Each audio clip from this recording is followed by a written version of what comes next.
In 1905, Paul Harris, a Chicago lawyer, gathered three friends in a small office with a simple idea. The ordinary people, not politicians, could build connections across divides.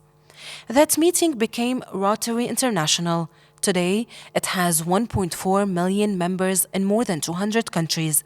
The United Nations now marks the date of that first gathering as World Peace and Understanding Day.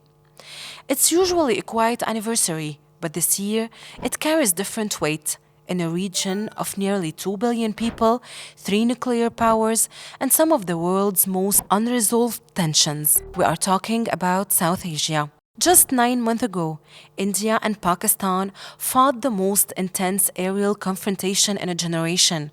Dozens were killed. Nuclear-armed neighbors traded missiles and drones across a border that has never truly settled.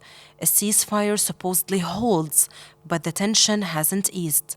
To the east, Bangladesh is still finding its footing. Last year's uprising that ousted Sheikh Hasina ended 15 years of authoritarian rule, but also unleashed uncertainty about what comes next under a new government. Will the country's relationships with its neighbors, particularly India, be rebuilt on steadier ground? In Sri Lanka, a country that spent 26 years tearing itself apart in civil war, the wounds between Sinhalese and Tamil communities are still being negotiated, slowly, imperfectly, a generation after the guns fell silent. Last September, Nepal's Gen Z generation took to the streets, toppled government, and even voted online to choose their own interim leader.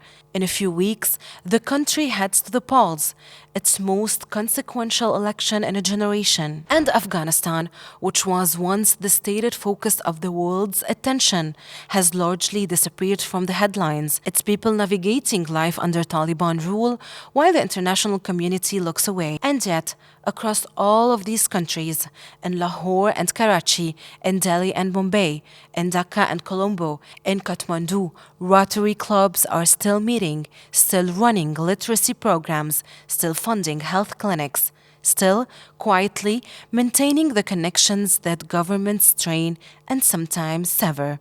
That may sound small against the backdrop of jets and missiles, disputed borders, and political upheaval, but it's worth pausing on this day to ask if peace ever does come to South Asia. It is unlikely to arrive by treaty alone.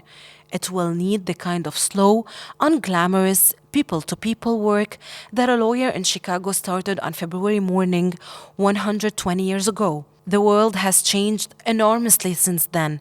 The tensions are real, the stakes are higher than ever, but so, perhaps, is the need.